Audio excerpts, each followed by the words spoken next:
dan kajian-kajian kita sebelumnya. Mudah-mudahan dalam kajian ini Allah menambahkan hidayah, taufik, ridho, rahmat, kutub dan ilmu yang bermanfaat maslahat dunia wal akhirah. Salawat serta salam semoga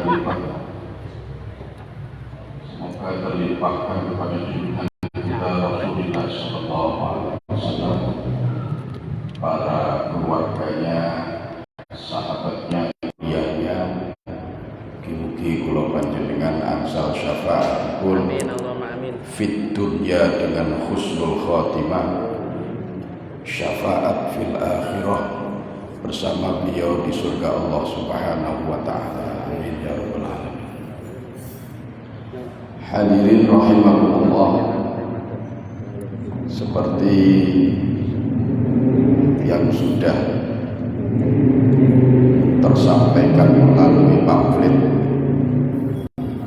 kajian kita kali ini adalah tentang amalia-amalia menjelang bulan Ramadan. Biasanya kita mengkaji kitab Riyadhus Shalihin, namun kali ini tematik kita dalam rangka menyambut datangnya bulan Ramadan.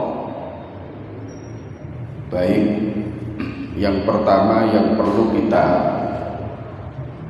ketahui,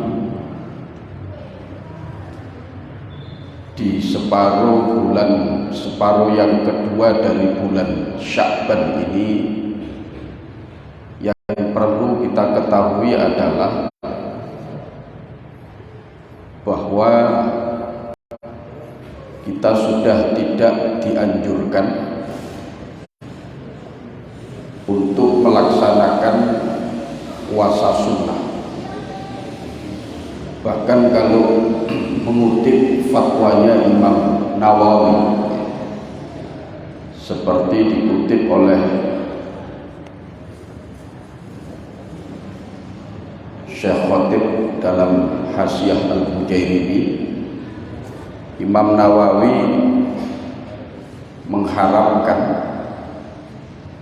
puasa sunnah manakala sudah memasuki separuh yang kedua dari bulan Sya'ban.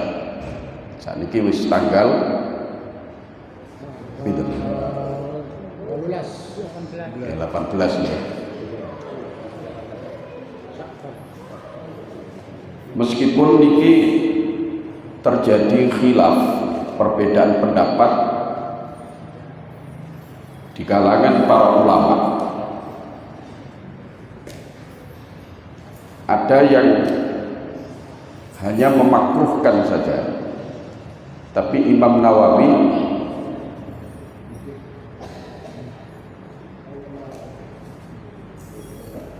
itu memilih mengharamkan berpuasa sunnah setelah tanggal 16 hingga bulan Ramadan. Apa dasarnya? Salah satunya karena ada hadis idzan tasofa Sya'ban fala tasum. Kalau bulan Sya'ban itu sudah masuk separuh, fala tasumu, maka kalian jangan berpuasa. Hadis ini diriwayatkan Abu Dawud dan lain-lain, juga diriwayatkan oleh Imam Ahmad dari Abu Hurairah radhiyallahu anhu. Kecuali karena 3 hal, atau kalau makolanya Imam Nawawi, kecuali kalau ada sebab, maka boleh puasa sunnah setelah memasuki separuh yang kedua sampai nanti masuk ke dalam Ramadan. Salah satu sebabnya yang membolehkan adalah ketika kita sudah terbiasa puasa sunnah.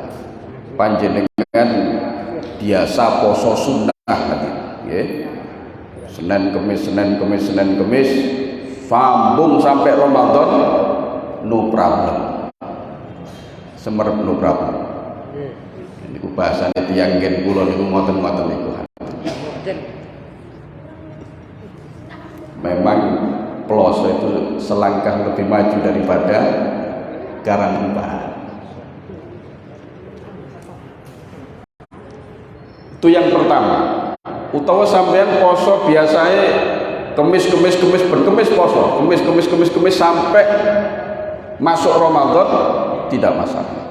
Senin sampai Ramadan, utawa sedina poso, sedina mboten sampai masuk Ramadan boleh. Lah niki sing dimaksud dalam hadis illa ayyakuna rajulun kana yasumu sauman falyasum, rawahu Muslim wa Ahmad wa ghairihima. Itu yang pertama, alasan yang pertama. Alasan yang kedua, kula panjenengan boleh puasa setelah memasuki separuh yang kedua dari bulan Sya'ban niki kalau kita puasa nazar atau puasa qadha. Nggih. Bu-ibu, bapak-bapak winginane duwe utang. Sampeyan duwe utang poso Ramadan durung disaur. Nggih. Panjenengan tahun wingi pas rong dina gak iso poso. Mergo tepak loro, awak ana sira elu, nun. Sehingga tidak mampu berpuasa. Durung dikodok. Dikodoke sakniki setelah memasuki separuh yang kedua dari bulan Sya'ban boleh. Sebab lek sampean cek duwe utang, nggih, cek duwe utang poso Ramadan, bertemu dengan bulan Ramadan berikutnya belum dibayar, sejene wajib ngodok, nggih wajib bayar fidyah. Wingi ibu-ibu misalnya duwe utang poso 6 dina. Ibu-ibu kan rutin nggih, mesti enten praine. Kecuali sing pun pensiun. Lek 6 dina ya 7 dina biasae. Jenengan boten sairi, Pak. Lah iri tambah ngerepoti. Lah niki durung disaur sampai masuk Ramadan. Mungkin matur Ramadan disaur tapi kena denda fidyah. Satu harinya 1 mud makanan pokok, 1 mud niku lek mengambil pendapat sing paling maksimal 7 on beras 1 hari. Dilek 6 dina 7 kali 6. Pitung on niku nggih mboten kathah di nanggung Pak Ustaz sak kilo pisan nggih tambah apik. Napa malih sak kintal pisan lho tambah sae. Di 6 dina malih 7 kintal. Mari barfit dia kokot kula sampean. Jadi dikodok boleh Pak atau nazar. Sampean punya nazar nggih. Anakku lek kapan-kapan lulus sekolah aku poso 3 dina. Niku jenenge nazar. Ternyata lulus temenan, waduh diutang poso 3 dina. Dibayar setelah Sya'ban masuk tanggal koyo ngeten iki 16 ke atas. Mboten masalah. Mboten masalah, diperbolehkan. Itu alasan yang kedua. Alasan yang ketiga, yang membolehkan kita berpuasa separuh yang kedua dari bulan Sya'ban ini manakala disambung dengan separuh yang pertama, meskipun cuma 1 hari. Panjenengan misalnya puasa tanggal 15 winginan ini Sya'ban poso, sampai saat ini lanjut poso, lanjut puasa sampai Ramadan, mboten masalah, tidak apa-apa. Tapi lek sampean misalnya tanggal 15 wingi poso 16, 17, 18, 19, 20, bareng tanggal 20, waduh ana buwuan rek. Kate poso gak enak. Ki ndelok sing ngundang waduh makanane iki favorit kabeh iki. Jarang ana undangan ngene, akhirnya gak poso.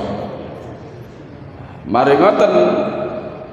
Lek pun boten poso nggih pun, prei pun boten poso sampai masuk Ramadan. Pun nggih, saged dipahami nggih. Ini yang pertama. Yang kedua, amaliyah yang sering kita lakukan, terutama warga di tanah air niki menjelang Ramadan biasa nih ziarah kubur. Gitu nggih. Biasa kalau sampean lah ziarah kubur nyekar nang bae, nang bapake, nang gone. Nah ini bagaimana? Boten masalah juga. Ziarah kubur itu hukumnya sunnah kapanpun, sebelum Ramadan, setelah Ramadan, ketika di bulan Ramadan, isuk kenek, bengi nggih kenek. Kanjeng Nabi itu malah sering ziarah kubur malam, Pak. Kanjeng Nabi itu malah sering ziarah kubur malam. Kalau Rasulullah itu menginap di rumahnya Sayyidah Aisyah, niku bengi-bengi kadang-kadang Kanjeng Nabi ucul. Napa lek ngaran? Sayyidah Aisyah tidur, Kanjeng Nabi keluar. Begitu Sayyidah Aisyah bangun, Rasulullah dilihat tidak ada. Cemburu Sayyidah Aisyah. Dipikir nang ngene garwa yang lain, diwolehi. Akhirnya ketemu nang ngene makam tibae. Ziarah ten makam Baqi. Itu sering kali Kanjeng Nabi malam bari. Makanya untuk ziarah kubur niki terserah jenengan sadurunge Ramadan bendina nggih kenek. Nggih. Sedina ping 3 nggih kenek koyo ngombe obat isu awan sore mboten masalah. Jadi kapanpun berziarah kubur itu hukume sunnah. Kanjeng Nabi dawuh wonten Sahih Muslim, nahaitukum an ziyaratil kubur fazuruha. Dulu saya ini melarang kalian ziarah kubur. Ziarah kubur itu dulu dilarang asale kali Kanjeng Nabi, Pak. Kenapa? Waktu Islam baru dipeluk oleh para sahabat, khawatir sahabat ini masih terkontaminasi dengan tradisi-tradisi jahiliyah. Napa tradisi jahiliyah? Tradisi jahiliyah niku lek ziarah kubur njaluk nanggone sing mati, dipikir sing mati bisa memberi manfaat, bisa menolak bahaya. Begitu para sahabat imannya sudah mantap, Rasulullah justru menganjurkan untuk ziarah kubur. Fazuruha, maka berziarah kalian. Kalau dalam riwayat yang lain, karena ziarah kubur itu bisa mengingatkan kalian kepada akhirat. Ziarah kubur itu ada 3 Pak, macam. Ada 3 motivasi. Yang pertama, tadzkirul akhirah, mengingat akhirat. Lek tujuannya mengingat akhirat supaya kalau sampean eling mati niku ziarah ten sinten mawon, bahkan ten makamnya orang kafir boleh. Pokok sing penting ketok kuburan ben eling mati. Ini ziarah yang tudzakirul akhirah. Jadi ziarah yang tujuannya mengingatkan akhirat, ke makam siapapun boleh. Pokok sing penting kalau sampean eling mati, nggih, eling akhirat, sehingga memberikan motivasi kita untuk beribadah dan meningkatkan rasa takwa kita, takut kita terhadap larangan-larangan Allah. Iya rek, aku bakal ngene lah, aku terus beling koyo ngene iki kok ya apa terusan nek sampai. Itu yang pertama. Yang kedua, untuk memenuhi hak kewajiban, Pak. Kepada siapa niki ziarah niku sampean? Kepada orang tua. Anak niku wajib birrul walidain. Birrul walidain niku bukan hanya ketika orang tua masih hidup saja.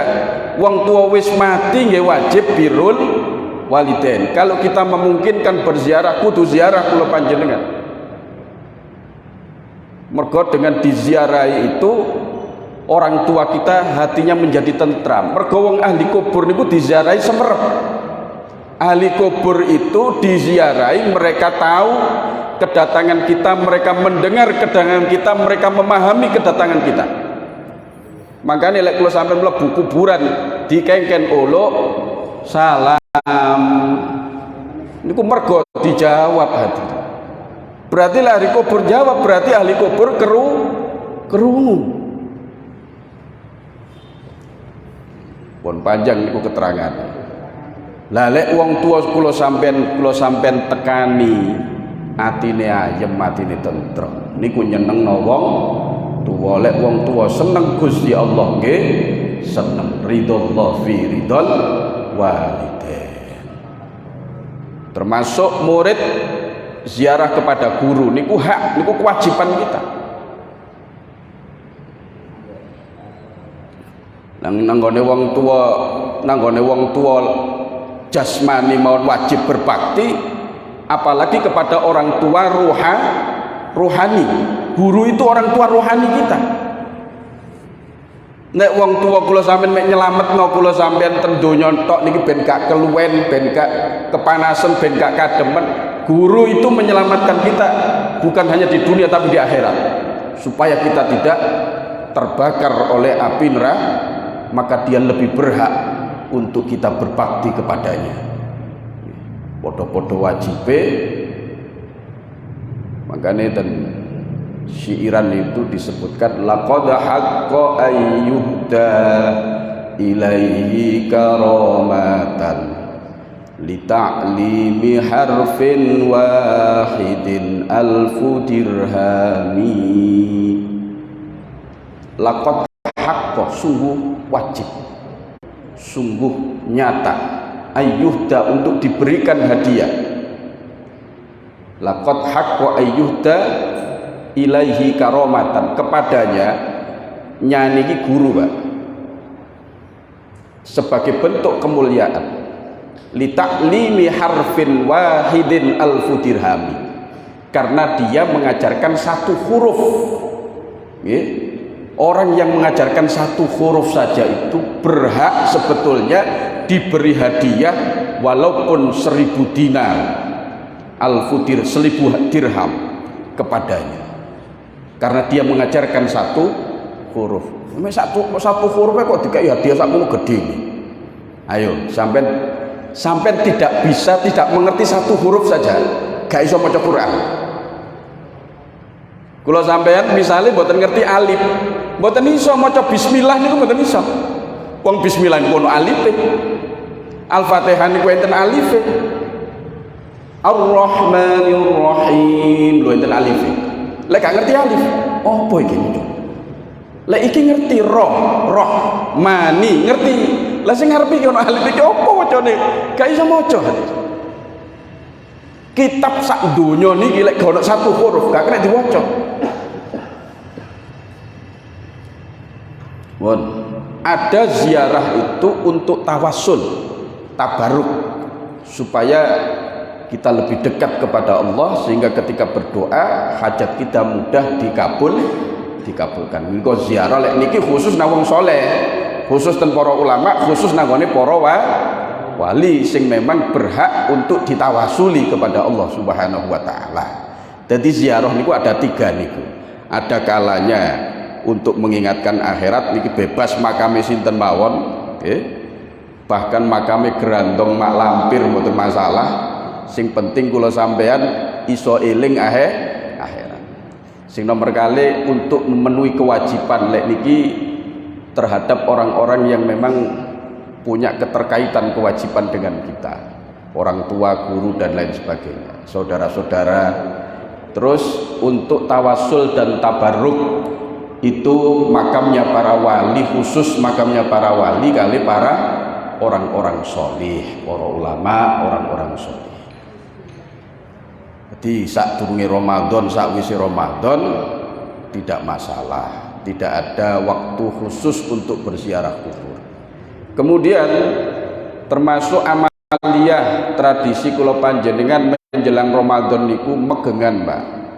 Megengan niku apik, nggawa panganan, nggih, nggawa ingkung pitik, ingkung terong, ingkung wedhus, digawa nang nggone masjid dalam rangka menyambut bulan Ramadan. Itu amal yang baik karena mengandung 3 motivasi. Motivasi pertama, seneng faroh, bahagia dengan kedatangan bulan Ramadan. Wajib kula panjenengan seneng bunga nggih dengan datangnya bulan Ramadan niki.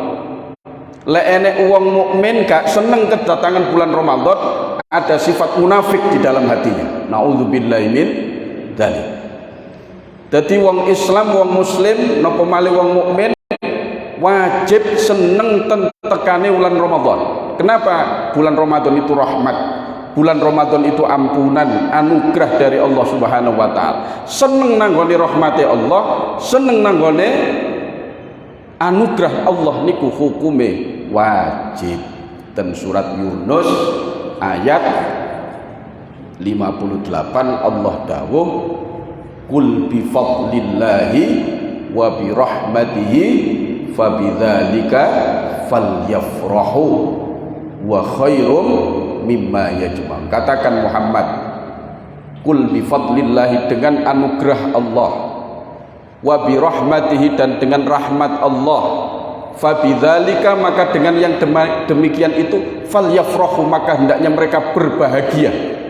Dikulo sampai diperintah berbahagia dengan rahmat Allah, dengan fadl Allah, dengan anugerah Allah. La Ramadan niku rahmate Gusti Allah. Awwaluhu rahmatun, permulaan Ramadan itu rahmat, wa awsatuhu maghfiratun, pertengahannya adalah ampunan, wa akhiruhu itkum minan nar, akhir Ramadan itu adalah pembebasan dari api neraka. Nomor kali motivasi ini wong megengan niku kirim donga, Pak. Pun sering kita bahas kirim donga niku ten ahli kubur niku nggih, kirim donga, kirim sedekah napa mawon sing diniatkan untuk ahli kubur itu pasti nyampe kepada ahli kubur. Niku napa namine dalile pun kathah, ten Quran nggih wonten, ten hadis nggih wonten, ten Quran surat napa Al-Hasyr ayat 10. Napa niku ayate? Rabbana ighfir lana wa li ikhwanina alladzina sabaquna bil iman wa la taj'al fi qulubina ghillan lil ladzina amanu rabbana innaka raufur rahim. Terus ten hadis Muslim sahih hadisnya, ada seorang datang kepada Rasulullah, "Ya Rasulullah, inna ummi uftulita." Ya Rasul, ibu saya meninggal. Wa adzunnuha law takallamat tasaddaqat. Dia meninggal mendadak. Andaikan dia mampu untuk berwasiat, niscaya dia akan bersedekah, berwasiat sedekah. Tapi mboten kober wasiat Kanjeng Nabi. Afalaha ajrun in tasaddaqtu anha. Apakah dia dapat pahala kalau saya bersedekah, saya niatkan untuk ibu saya? Kali Kanjeng Nabi dijawab, "Na'am." Yo, ibumu entuk ganjaran. Itu motivasi yang kedua. Motivasi yang ketiga, sedekah makanan. Itu sedekah yang termasuk amal yang paling besar dalam Islam, ya. Dan riwayat Bukhari diaturakan, "Ayyul islami khair," Islam apakah, amal Islam apakah yang paling baik? Kanjeng Nabi menjawab,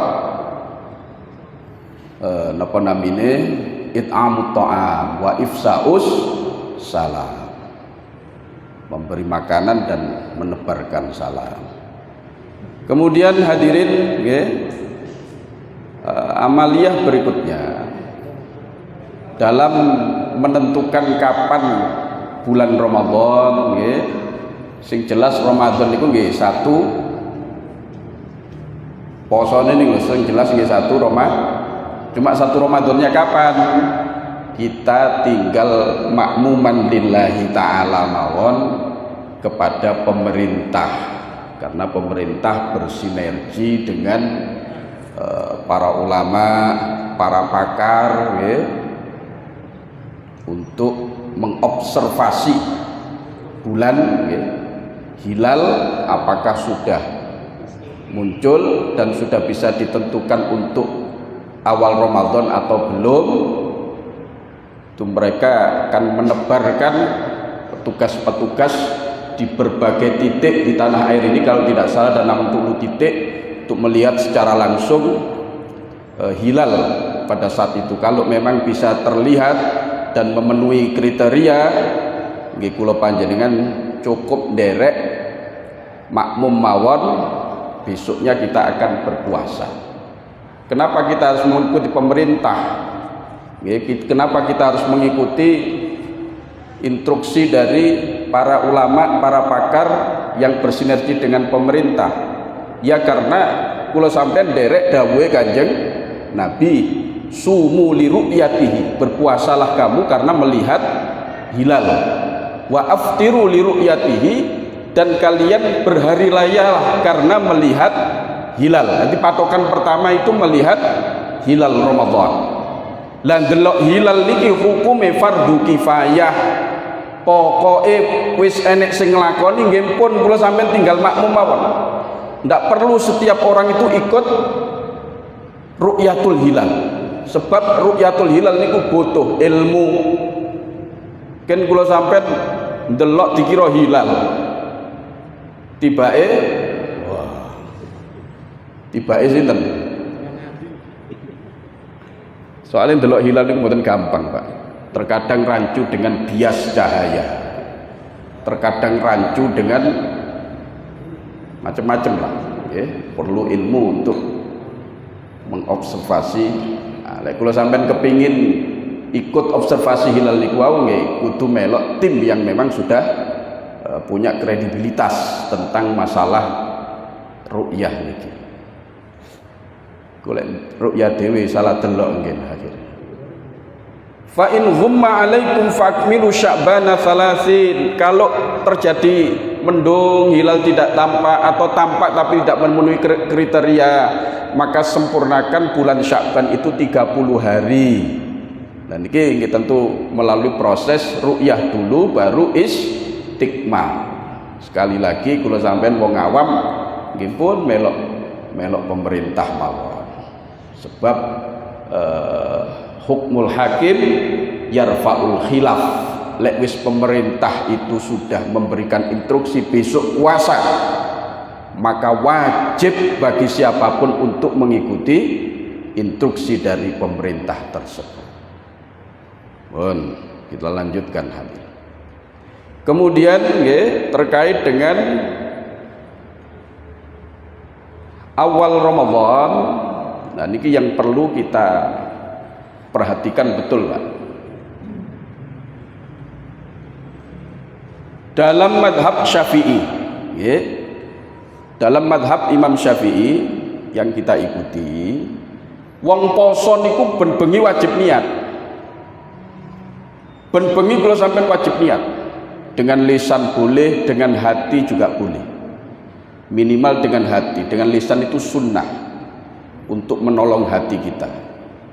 Di bengi kula sampean lek dilisankan, dilafatkan nawaitu shaumal ghadin an adai fardhi syahri ramadhani hadhihi sanati fardhon lillahi taala. Biasanya Ramadan apa Ramadhani? Nah, niku jenenge salah kaprah misal. Mestine Ramadhani dadi mudhaf. Dadi mudhaf nawaitu shauma ghadin an adai fardhi syahri nggih dadi mudhaf ilaih, maka harus jar, harus kasrah. Nah krana dadi mudhaf kasrah Ramadhana nggih malih jere Ramadhana nggih kudu kasrah mboten fathah. Boleh Ramadhana tapi hadisanata, tapi ini pendapat yang lemah. Pendapat yang lemah. Jadi sing sae memang nawaitu shauma ghadin an adai fardhi syahri ramadhani hadhihi sanati. Niku dari sisi gramatika Arab, dari sisi nahwu sharaf leres niku. Lek kula sampean Ramadhana ate hadisanati ruwet niku hadirin. Niku dari kaca gramatika niku waduh. Nggih padha kali kula sampean napa namanya bahasa Indonesia ngomong padi keliru padu niku lho. Nggih tidak merubah makna. Cuman dari sisi susunan kata, grammarnya niku salah. Lek Ramadhana hadis sanati. Nggih niku Ramadhani hadis sanati. Lha lek wis ngertos ngeten iki nggih dirubah lek waya pujian niku. Kula balik-balik ngomong bareng wae pujian tak rungokno cek Ramadhana hadis sanati mawon. Garai sing pujian gak melok ngaji niku napa garai? Pun. Itu tiap malam, Pak. Tiap malam kudu niat. Lek enek laline yo napa? Kula sampean kerja kesel mulai jam 09.00 bengi nglebur. Kate traweh kesel wis teko omah buka mari buka turune bengi tangi sahur mari sahur turune sampai subuh lali gak niat.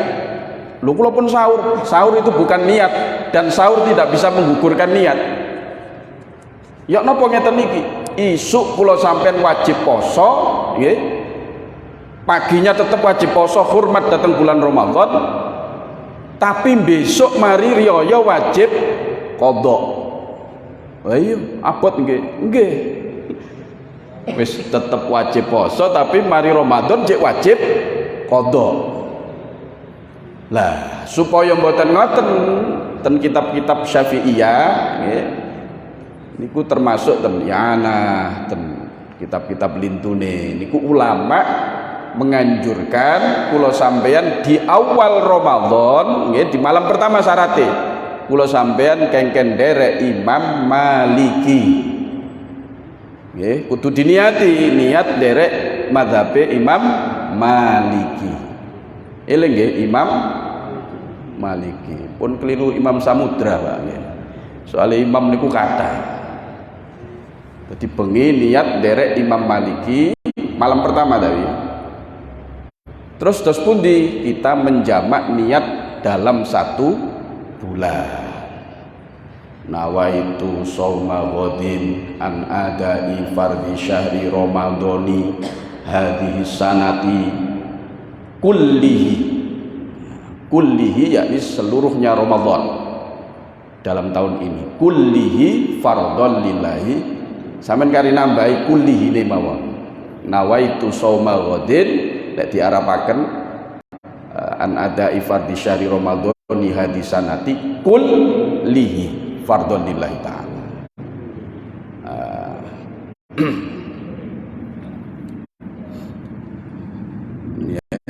Napa namine artinya saya niat puasa esok hari untuk memenuhi kewajiban seluruh bulan Ramadan dalam tahun ini fardu karena Allah Ta'ala. Sampeyan basa Jawa Pak, basa Arab mboten apal kula Pak Ustaz, wis gak apa-apa kanca dhewe basa Jawa. Kanca dhewe niku enak Pak. Nggih masih mboten kanca dhewe niat niku mboten kudu bahasa Arab, bahasa Jawa, bahasa Indonesia, niat itu boleh Pak. Ini gua sampean lisankan juga boleh, dalam hati juga boleh, bahasa apapun boleh. Sing penting memenuhi kriterianya niat.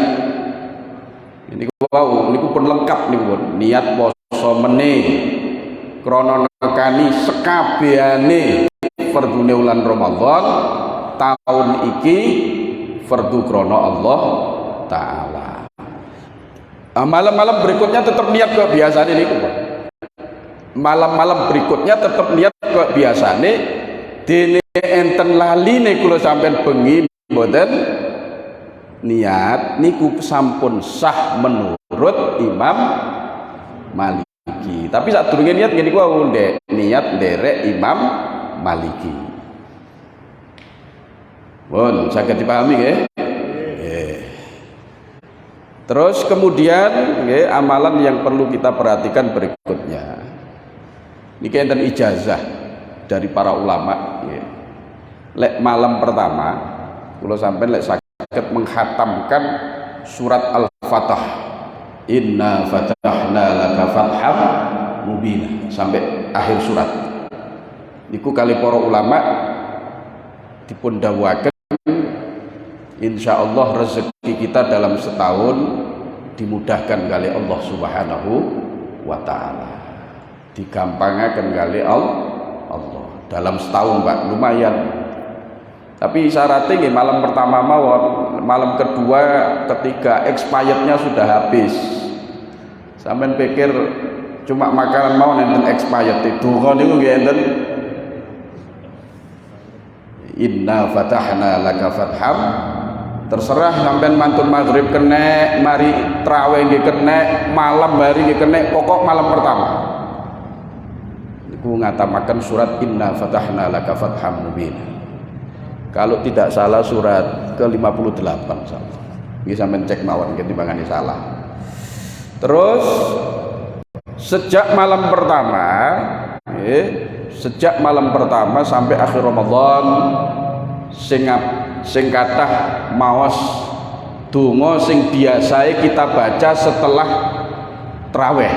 Asyhadu an la ilaha illallah wa asyhadu an la ilaha illallah astaghfirullah as'aluka ridhaka wal jannah wa a'udzu bika min sakhatika wan nar.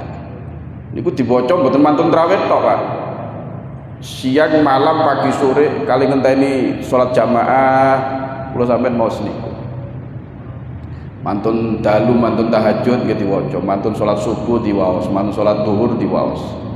Iku asyhadu an la ilaha illallah astaghfirullah as'aluka ridhaka wal jannah wa a'udzu bika min sakhatika wan nar. Niku ten hadis riwayat Ibnu Najjar nggih, juga diriwayatkan oleh periwayat lain Ibnu Khuzaimah dan lain-lain. Al-Baihaqi juga meriwayatkan kalimat itu nggih,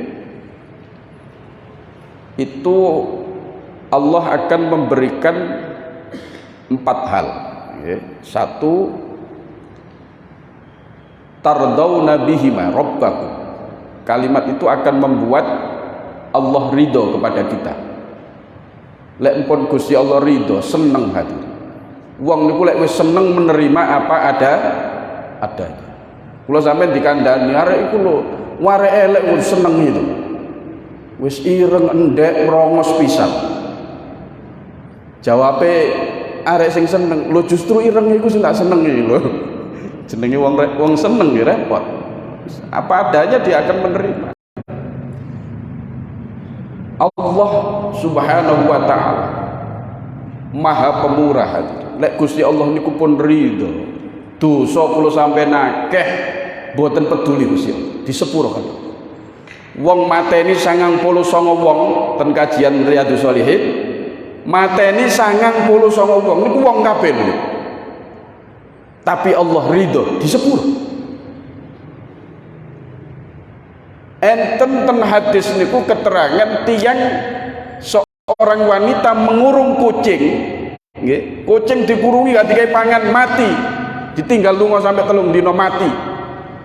Gusti Allah murka, masya gara-gara kucing, Gusti Allah murka kepadanya. Jadi ridhone Allah niku penting. Lah bacaan niki terus Kanjeng Nabi akan mengantarkan kita kepada keridhaan Allah Subhanahu wa ta'ala. Masuk amal kula sampean titik lek Allah niku ridho, diterima hati. Imam Ghazali niku setelah wafatnya dimimpikan apa yang menjadi amal-amal beliau diterima kabeh kali Allah Subhanahu wa ta'ala, dosa-dosanya diampuni oleh Allah, bukan karena ilmunya, bukan karena perjuangannya, bukan karena ibadahnya. Lalu kenapa? Lalu karena apa? Dijawab kali Imam Ghazali dalam mimpinya para ulama itu, mergo aku biyen tepak ngarang kitab nulis rumen gak tinta celup kalau nggih. Tinta celup waktu ngecupno tinta ngeten diangkat enten laler hinggap di ujung pena itu meminum air tinta yang ada di ujung pena niku dijarakan kali Imam Ghazali sakno padha-padha makhluk Gusti Allah ya butuh mangan. Mboten dihusak kali Imam Ghazali. Monggo diterusaken terus Imam Ghazali. Akhirnya ngombe sampai tuwuk ngalih baru Imam Ghazali menulis. Mergo niku Pak, Gusti Allah niku ridho. Nah, niki ada kesempatan yang kita dijanjikan ridho Allah, memperbanyak doa niki. Asyhadu an la ilaha illallah astaghfirullah as'aluka ridhoka wal jannah wa a'udzubika min sakhatika wan nar.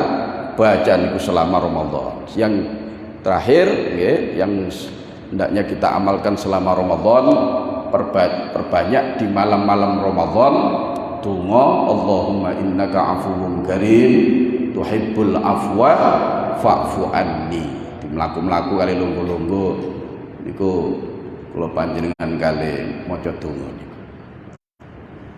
Perbanyak pokoknya di malam-malam Ramadan. Lho niki lek tepak Lailatul Qadar, dosa-dosa kula sampeyan disepuro kabeh kali Allah Subhanahu wa taala. Niki hadirin, mumpung tasih enten waktu lek kula terusaken nggih. Gak enek pertanyaan, monggo kula aturaken menawi ada yang perlu ditanyakan. Nggih, Pak. Assalamualaikum warahmatullahi wabarakatuh. Waalaikumsalam warahmatullahi wabarakatuh. Matur nuwun Kyai. Yang pertama bahwasanya ziarah atau bentuk dari birrul walidain kepada orang tua yang sudah meninggal. Kalau jauh bagaimana Kyai? Apakah bisa dari tempat kita sholat dimanapun kita berada mengirim kita tidak harus ziarah kubur.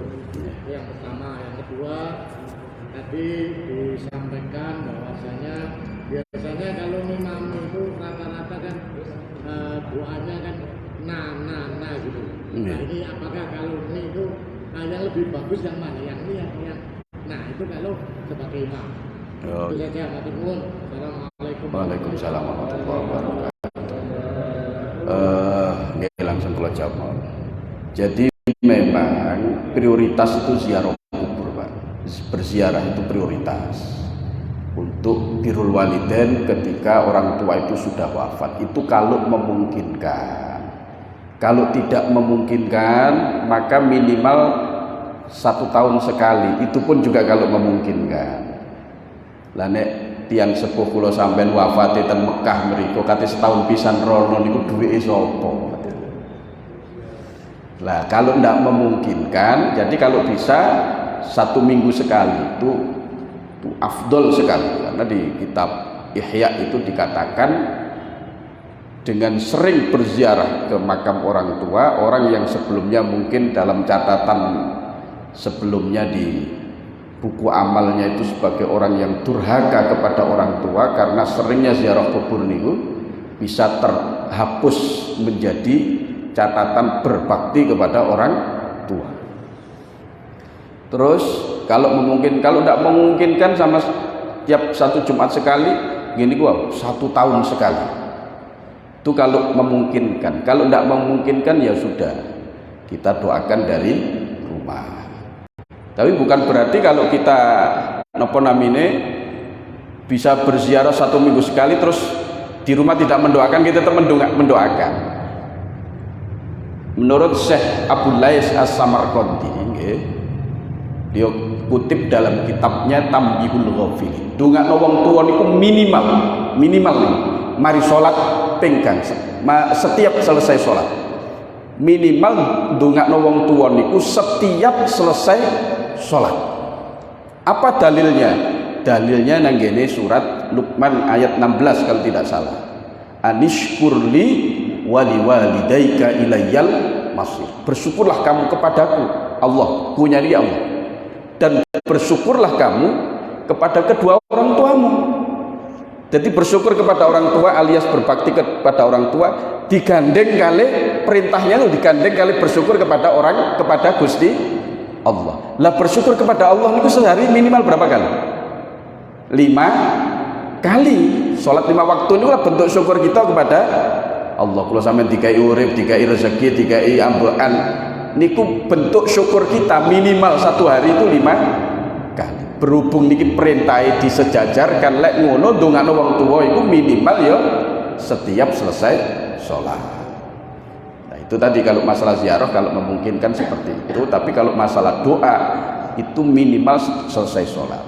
Syukur-syukur Pak, setiap kita berdoa di mana saja dan kapan saja itu selalu mengikutkan untuk mendoakan kedua orang tua.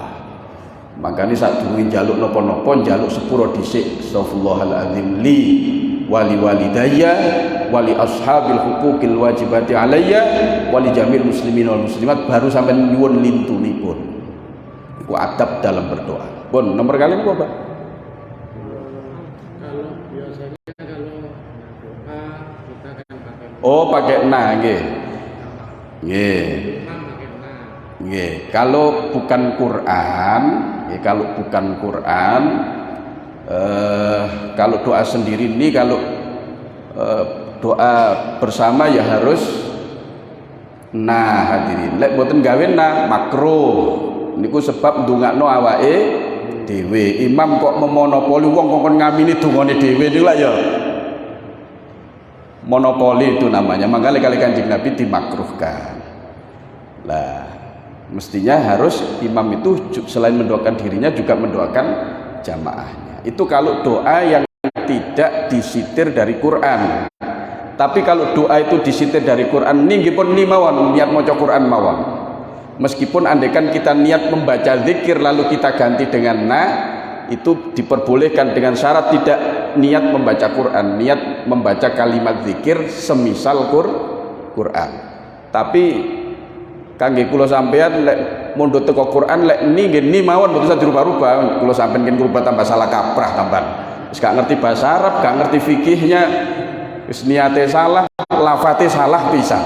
Nggih pun lek kula sampean niat cukup niat maca Quran. La ilaha illa anta subhanaka inni ngoten mawon pun inni minaz zalimin, niat maca Quran. Rabbi hab li minas sholihin pun diganti Rabbi hablana minas sholihin. Yo pas keliru terusan.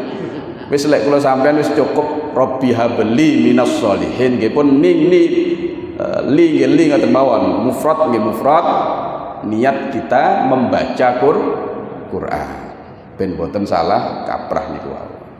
Lek kula sampean tiyang ngalim boten masalah. Ngoten nggih pun isa nggih. Oh nggih pun setunggal malih.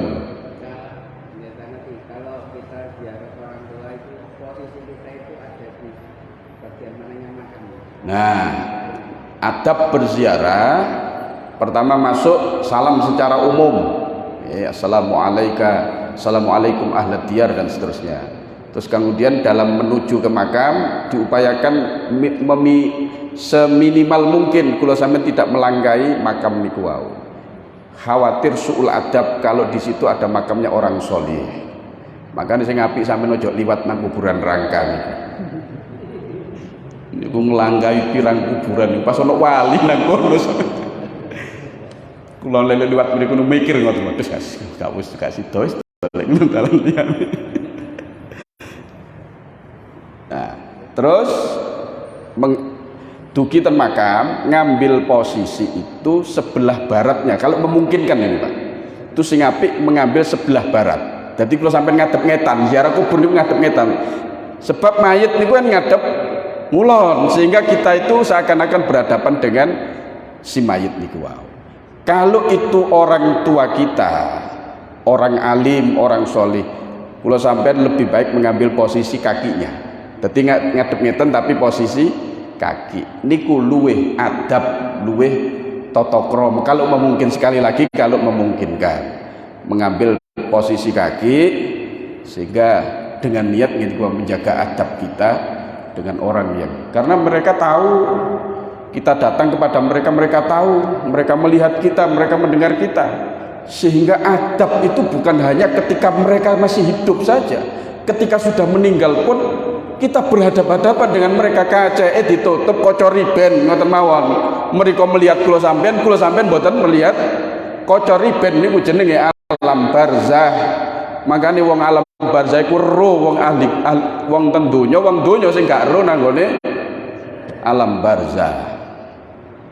Terus mari ngoten uluk salam hadirin. Uluk salam secara khusus. Lek wau pun assalamualaikum ahlal kubur niki assalamu alayka ya ummi. Assalamualaikum wahai ummi, ibuke sinten niku? Warahmatullahi wabarakatuh. Lek ten wali-wali niku assalamu alayka ya wali Allah jinaka zairin wa ala maqamika waqifin. Dawa wis. Lek kepengin semerep mungkin lek ziarah man kula Terus mari ngoten minimal sing diwaca Fatihah kali Al-Ikhlas ping 11 minimal niku. Ngoten. Metu salam alih, assalamualaikum ya Umi dan seterusnya. Ngoten.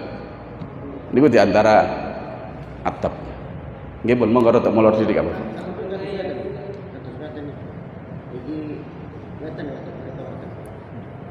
Lho, mboten awak dhewe ngadep ngetan. Nggih. Makam itu kan kabeh ngadep kulon to, mayit niku lho. Mayit kabeh niku kan ngadep kulon. Awak dhewe njukuk posisi sebelah kulon ngadep ngetan, sehingga menurut para ulama seakan-akan kita berhadapan dengan mayit. Jenenge wong sowan pula ya adep-adepan. Kula sampeyan sowan ten Abah Fatah, mosok nang burine Abah Fatah. Niku logikanya para ulama nggih dalam menata adab kita berziarah. Meskipun tidak harus begitu, Pak, tapi para ulama menganjurkan seperti itu. Nggih.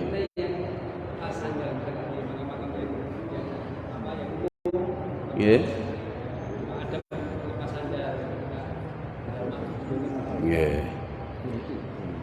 Begini nggih. Kalau di tempat kita ini kan umumnya macam-macam, kotor dan lain sebagainya. Kecuali kalau panjenengan ten makam Sunan Ampel niku tempatnya bersih, makamnya wali-wali lagi itu rata-rata kan bersih, tidak pakai sandal tidak apa-apa.